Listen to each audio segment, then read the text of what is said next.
बच्चों कैसे हैं आप लोग। Happy independence day. ठीक है, ये हमारे साल का 76वां इंडिपेंडेंस डे हो गया बच्चे। आज बहुत बहुत बधाई हो आप लोगों को।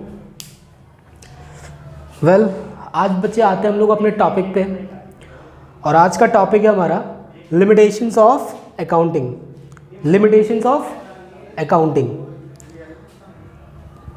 मतलब सर, लिमिटेशंस का मतलब बेटा क्या डीमेरिट्स हैं आपकी अकाउंटिंग में। कोई भी चीज़ हो, अकाउंट्स ही क्या कोई भी चीज़ हो, अगर किसी की एडवांटेज है तो डिसएडवांटेज भी होगी, है ना। तो वैसे ही अकाउंटिंग की भी क्या है, कुछ लिमिटेशंस हैं। क्या क्या है, धीरे धीरे बात करते हैं इसके बारे में।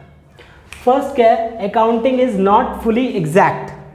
फर्स्ट क्या है, accounting is not fully exact. Second क्या है, accounting ignores the qualitative element. Accounting ignores the qualitative element. Third क्या है, accounting ignores the effect of price level changes. Fourth क्या है, अकाउंटिंग में लीड टू विंडो ड्रेसिंग। और fifth क्या है, अनरियलिस्टिक इंफॉर्मेशन। सर इसको याद कैसे करेंगे, सर इसको याद कैसे करेंगे। बेटा इसको देखो मेरे साथ, पिछला वाला तरीका अपनाओ जो मैं बस आगे आगे के वर्ड्स ले रहा हूं, ठीक है।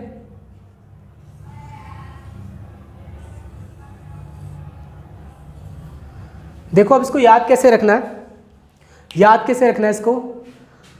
अमर, अकबर, एंथनी और अंकिल। अंकिल ना वही बेटा, चचा चचा चचा कहते हैं ना हम लोग, वही अंकिल। अमर, अकबर, एंथनी और अंकल। मैं पूछ लूँ अगर आपसे क्या limitations of accounting, Amar, Akbar, Anthony और अंकल, फिर समझाना शुरू कर देंगे, ठीक है। तो याद करने का तरीका सही है, अमर, अकबर, एंथनी और अंकल, ठीक है। चलो फर्स्ट देखते हैं क्या है, accounting is not fully exact. Accounting क्या है, एग्जैक्ट नहीं है।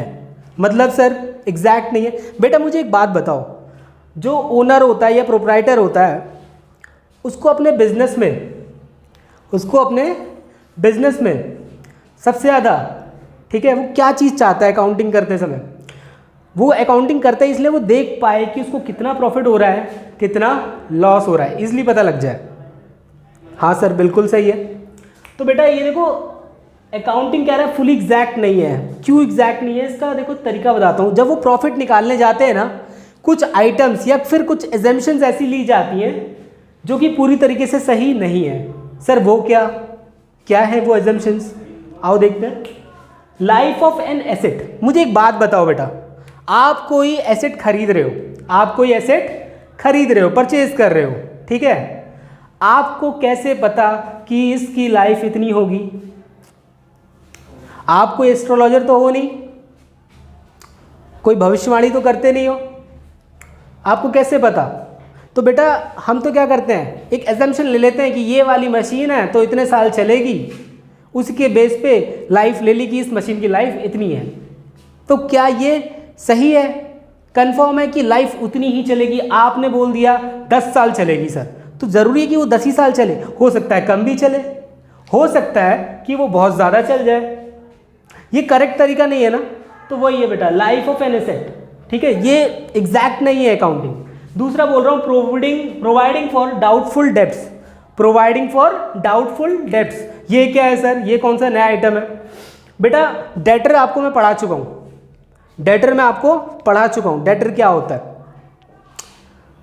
डेटर का मतलब होता है जिसको हम उधार में सेल कर रहे हैं, यानी कि क्रेडिट पे सेल कर रहे हैं, क्या, गुड्स, उसी को डेटर कहते हैं, है ना।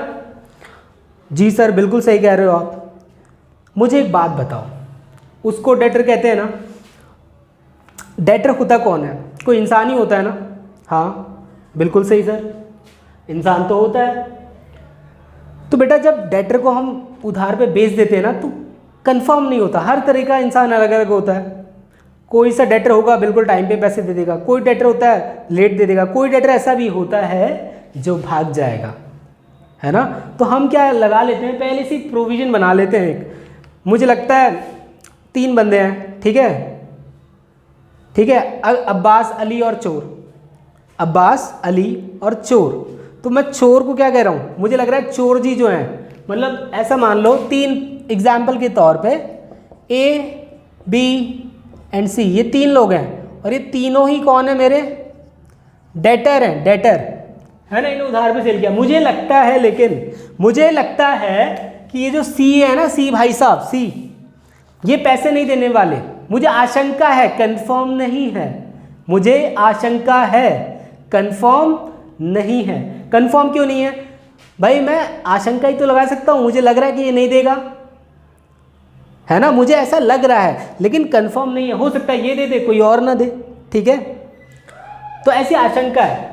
और कितने परसेंट है ये भी नहीं पता, मुझे लगता है 10% नहीं देगा, मुझे लगता है 5% नहीं देगा, ऐसा भी तो सकता है भागी जाए, है ना, कुछ भी हो सकता है पूरे पैसे मिल जाए।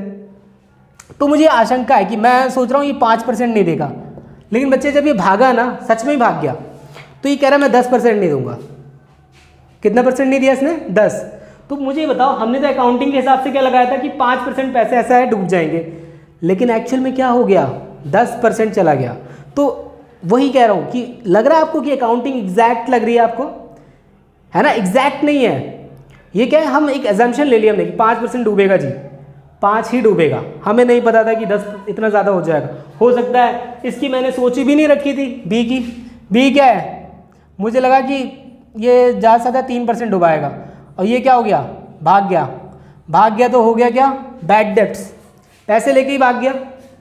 तो वही कह रहा हूँ बेटे, अकाउंटिंग एग्जैक्ट नहीं है, इसीलिए एग्जैक्ट नहीं है क्योंकि आप एजम्पशन से लगा रहे हो कोई चीज़, एजम्पशन लगा रहे हो, है ना, आप कंफर्म नहीं हो, आप करेक्ट नहीं बोल रहे, एकदम एग्जैक्ट नहीं हो आप क्या लगा रहे हो, बस एजम्पशन लगा रहे हो अपनी कि इतना ये हो सकता है जी, वो हो सकता है, ठीक है ना, एजम्पशन है बस। लास्ट बोल रहा है net realisable value of closing asset, closing stock. ये क्या है सर, बेटा देखो क्या होता है, जब स्टॉक ना जो बच जाता है, साल के ईयर के एंड में बच जाता है ना, उसको कहते हैं क्लोजिंग स्टॉक, नहीं बिक पाया मेरा माल, ठीक है। तो हम उसकी क्या लगा लेते हैं, कई लोग ना उसमें क्या करते हैं, नेट रियलाइजेबल वैल्यू पे रख लेते हैं उसको। किस पे, नेट रियलाइजेबल वैल्यू। मुझे एक बात बताओ, आपने ये आप मार्कर्स बेचते हो, आप क्या करते हो, सेल करते हो, आपका काम है। आपने क्या किया, ये 2 मार्कर हैं आपके बच गए, और ये वैसे इसकी जो कॉस्ट थी ना 20-20 रुपये थी, और लेकिन आप बेचते हो उसको 50 रुपये में, 20 वाली चीज़ 50 में बेच देते हो, वो आपके पास क्या रह गया, पड़ा रह गया, साल के एंड में ये दोनों नहीं बिक पाए, आपने क्या रख लिया इसको 50।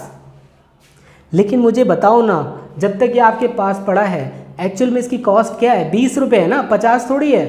50 तो जब आप सेल कर दोगे मिल जाएगा, लेकिन जो आपने रखा हुआ है वो एग्जैक्ट नहीं है, ठीक है। आपको ऐसा लगता है कि कितने में बिक जाएगा, 50 में, हो सकता है कम में ही बिक पाए, है ना, आपको ऐसा लगता है ना बेटा कि ये लाए हो तो ये इतने में बिक जाएगा, एक्चुअल में ऐसा थोड़ी पॉसिबल है। हो सकता है नेक्स्ट ईयर क्या हो, रेट चेंज हो जाए, प्राइस लेवल चेंज हो जाए, मार्केट में कुछ डिफ्लेशन आ जाए, या फिर कुछ इन्फ्लेशन हो जाए।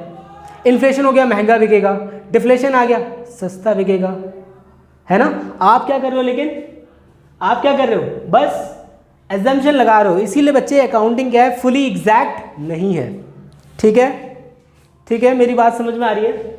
आते हैं नेक्स्ट पॉइंट पे। अमर को हमने पढ़ लिया, अब अकबर को पढ़ रहे हैं। Accounting ignores the qualitative elements, accounting ignores the qualitative element, accounting ignore करता है क्वालिटेटिव एलिमेंट को। सर ये क्या है, बच्चे याद करो, मैंने पहली क्लास में ही आपको बताया था, पहली क्लास में accounting recording, summarising, recording, classifying, summarising किसे करता है, बस जो कि किस में हो, मॉनेटरी लेवल में, मॉनेटरी ट्रांजैक्शन और इवेंट्स को ही बस रिकॉर्ड करता है ना। लेकिन ये क्या कह रहा है, तो वही तो बात है बच्चे, देखो कह रहा है अकाउंटिंग इग्नोर कर रहा है क्वालिटेटिव एलिमेंट। क्वालिटेटिव मतलब सर, जैसे बच्चे क्वालिटी और स्किल्स ऑफ मैनेजमेंट, मैंने बोला था ना, वो मॉनेटरी ट्रांजैक्शन पे ध्यान देता है, मतलब जिसका रिश्ता केवल किससे है, मॉनेटरी से, मतलब जिसकी मैं मॉनेटरी में वैल्यू निकाल सकता हूँ, उसी को केवल वो रिकॉर्ड करेगा, ठीक है। लेकिन एक बात बताओ ना, मुझे बताओ एक बात, ये स्किल ऑफ मैनेजमेंट, क्या आप स्किल या फिर किसी मैनेजमेंट की स्किल को, ठीक है, क्वालिटी ऑफ मैनेजमेंट या स्किल को आप क्या कर सकते हो, मॉनेटरी में नाप सकते हो, नहीं नाप सकते ना, मॉनेटरी में तो नाप ही नहीं सकते हो, है ना। लेकिन ये चीज़ें वो नहीं नापता, तो ये भी इसकी लिमिटेशन है। क्यों? रीज़न है बेटा, आप सोचो अगर आपको अपने अपने एम्प्लॉयज़ या मैनेजमेंट की स्किल का नहीं पता कि उसकी स्किल कैसी होनी चाहिए, क्या है क्या नहीं है, इसका भी एक इम्पैक्ट पड़ सकता है आपके बिजनेस में। इसका एक बहुत बड़ा इम्पैक्ट पड़ता है जिस पे अकाउंटिंग ध्यान नहीं देता। अकाउंटिंग तो बोलता है हमें तो बस मॉनेटरी ट्रांजैक्शन और इवेंट से मतलब है, हमें कोई मतलब नहीं है कि आपके एम्प्लॉयज़ या फिर मैनेजमेंट का क्वालिटी कैसी है क्या नहीं है, ठीक है, आप कितना काम करते हो, कैसे काम करते हो, क्या स्ट्रेटेजी रहती है, कोई मतलब नहीं है। बोल रहे हैं इंडस्ट्रियल रिलेशन। बच्चे इंडस्ट्रियल रिलेशन क्या है? एम्प्लॉय का मैनेजमेंट से जो रिश्ता रहता है ना, रिलेशन, एम्प्लॉय का, फिर से सुन लो मेरे से एक बार, एम्प्लॉय का मैनेजमेंट से जो रिलेशन रहता है ना, उसी को कहते हैं इंडस्ट्रियल रिलेशन। अगर सोचो मेरी बात, इंडस्ट्रियल मतलब आप जरा मेरी बात सोचना, एम्प्लॉय का अगर रिलेशन अच्छा नहीं है मैनेजमेंट के साथ तो उस बिज़नेस का वैसे भी कभी भला नहीं हो सकता। समझ रहे हो आप? उस बिज़नेस का कभी वैसे भी भला नहीं होगा, क्योंकि क्या होगा, एम्प्लॉय क्या कर रहा है, एम्प्लॉय का बन नहीं रहा मैनेजमेंट से, एम्प्लॉय क्या कर रहा है, हट के जा रहे हैं। आप फिर एम्प्लॉय लाओगे कहीं से, फिर उसको ट्रेनिंग दोगे, स्किल्ड बनाओगे, ठीक है, फिर आपकी नहीं बनेगी, फिर चला जाएगा। सारा खर्चा किसका, कॉस्ट किसकी आ रही है? आपकी कंपनी की तो आ रही है कॉस्ट, है ना? तो वो सारी कॉस्ट भी बेयर करनी पड़ जाएगी अगर ये रिलेशन अच्छे ना हो, है ना? बोल रहा है and public relations are ignored, public relation को भी इग्नोर कर देता है। सबसे बड़ी बात, अगर आपकी कोई कंपनी है और आपका कोई प्रोडक्ट बन रहा है ना, आपके सबसे अच्छे रिलेशन किससे होने चाहिए? पब्लिक से। अगर पब्लिक से रिलेशन बढ़िया नहीं है तो बिजनेस का तो ठप्पा गोल वाला लगना ही है, जीरो पे जाने आए आपका बिजनेस, आपके बिजनेस को कोई बचा ही नहीं सकता, है ना? तो ये सारी चीज़ें हैं कुछ जो कि अकाउंटिंग सही नहीं करता, उसकी ये लिमिटेशंस हैं। थर्ड क्या है? Accounting ignores the effect of price level changes. Accounting ignore करता है effect of price level changes. मतलब क्या इग्नोर क्यों कर रहा है? मुझे एक बात बताओ, मैंने आपको एक बात सिखाई थी ना अकाउंटिंग में, आप जो भी चीज़ रिकॉर्ड करते हो मॉनेटरी लेवल तो होना ही चाहिए, लेकिन वो कौन से कॉन्सेप्ट के हिसाब से? Historical concept. मतलब मैंने 2016 में एक कोई चीज़ खरीदी थी 1 लाख रुपए की, कितने की? 1 लाख की, और 2020 में भी मैं रिकॉर्ड कर रहा हूँ उसको 1 लाख रुपए। ऐसा होगा क्या? ऐसा होगा? आपने कोई लैंड खरीद ली 1 लाख की, 1 लाख ही रह जाएगी क्या? मॉनेटरी वैल्यू बढ़ती रहती है ना, मनी में करेंसी में चेंज आता रहेगा ना, मतलब मॉनेटरी वैल्यू में चेंज आएगा ना, वैल्यू बढ़ती चली जाती है ना, इन्फ्लेशन के अकॉर्डिंग, और इन्फ्लेशन आता ही जाता है, चेंजेस है ना, और वो चेंजेस वो देखता ही नहीं है। आप किसी चीज़ को 1 लाख का 1 लाख ही दिखा रहे हो, वो भी तो गलत है। क्या हमें प्रॉपर आंसर मिलेगा, मतलब प्रॉपर प्रॉफिट मिल जाएगा? आप बैलेंस शीट में क्या दिखा रहे हो? 1 लाख का 1 लाख, जबकि आपको क्या है, फायदा हो चुका है, लैंड है आपकी, ठीक है, 1 लाख की थी 4 लाख की हो गई, फायदा है ना, रीवैल्यू करोगे तो फायदा है। और वो ये क्या है, दिखाई नहीं रहा, ये कुछ नहीं दिखा रहे, ये बोल रहा है बस हम तो हिस्टोरिकल कॉन्सेप्ट मानते हैं, हम वही दिखाएंगे, प्राइस चेंजेस से हमें कोई मतलब ही नहीं है ना? ठीक है बेटा, ठीक है।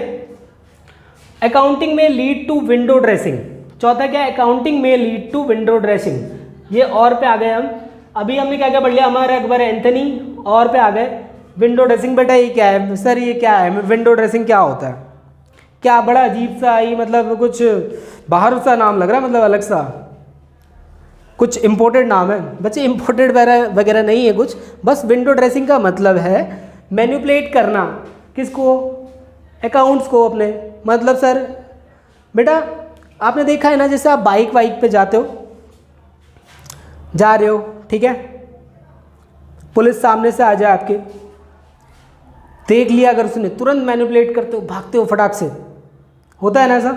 जैसे मतलब एक चीज़ मैं बताऊं आपको, बिजनेसमैन क्या करता है, मैनिपुलेशन कैसे करता है? अब उसको ना फ़ायदा हुआ बेटा, देखो उसको प्रॉफिट हुआ है ना, प्रॉफिट हुआ है उसको, रुको ज़रा सा मिटा दूं मैं, ज़रा सा इसको मिटा दूं। आपको ना मान लो मैनिपुलेट कैसे किया जाता है मैं बताता हूँ। ये ना मैनिपुलेट करते हैं यूज़र्स को। कैसे सर?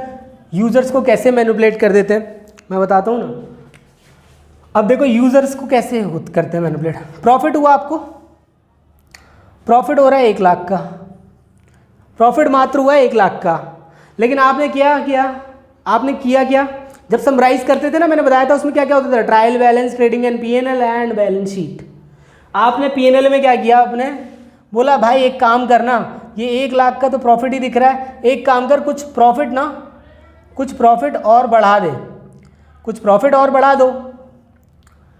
अब तुमने क्या किया, उल्टे सीधे रेंट रिसीव हो रहा है, ठीक है, कहीं से तुम कह रहे हो कि किसी से पैसे आपको इंटरेस्ट रिसीव हुआ, आप फालतू की इनकम मतलब अपनी तरफ से दिखाए जा रहे हो, मैनिपुलेट ही तो कर रहे हो ना, मैनिपुलेट ही तो कर रहे हो।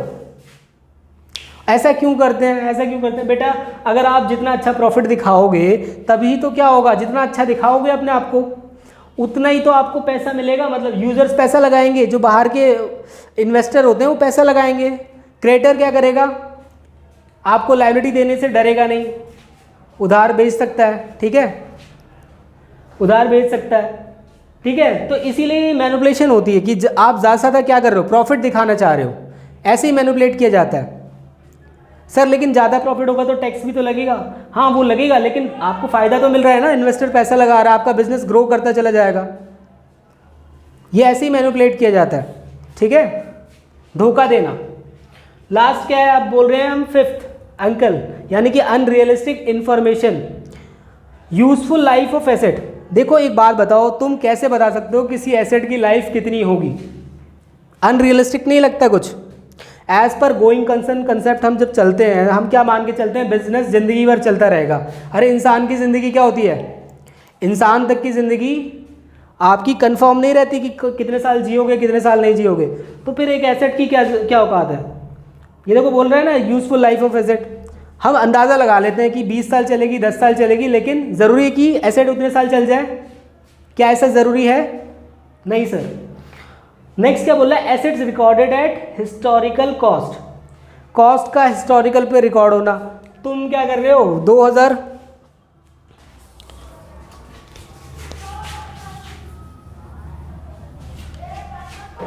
2016 में आपने कोई एसेट खरीदी 2 लाख रुपए की, ठीक है, उसको 2017 से लेके, मैं इधर लिखता जा रहा हूँ, 17 से लेके आज 22 का हो गया, ठीक है, और आप एसेट को क्या दिखा रहे हो, 2 लाख, क्या कोई चेंज ही नहीं आएगा, ये अनरियलिस्टिक नहीं लग रहा है कुछ, ये 2 लाख की थोड़ी रह गई है। मान लो यहाँ पे कोई ज़मीन थी, लैंड ली थी आपने, या गोल्ड लिया था, ये 2 लाख का क्या 2 लाख ही रहेगा, बढ़ नहीं जाएगा।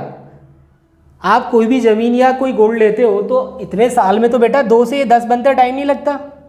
दूसरी चीज़, सर और कोई एग्जांपल, हाँ बिल्कुल दे रहा हूँ, आप देखो आपने कोई मशीन खरीदी, कोई मशीन खरीद ली, मशीन थी आपकी 5 लाख की, और आप यहाँ पे भी क्या दिखा रहे हो, 5।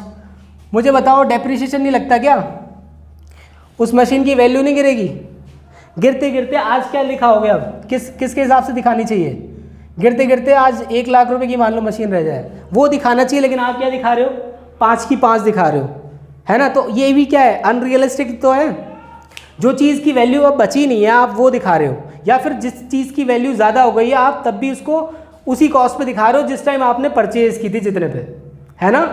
तो ये हो गई आपकी कुछ लिमिटेशंस, यही लिमिटेशंस है। सर याद कैसे रखना है इसको, तो कैसे रखना है, अमर अकबर एंथनी और अंकल, अमर अकबर एंथनी और चचा, ठीक है।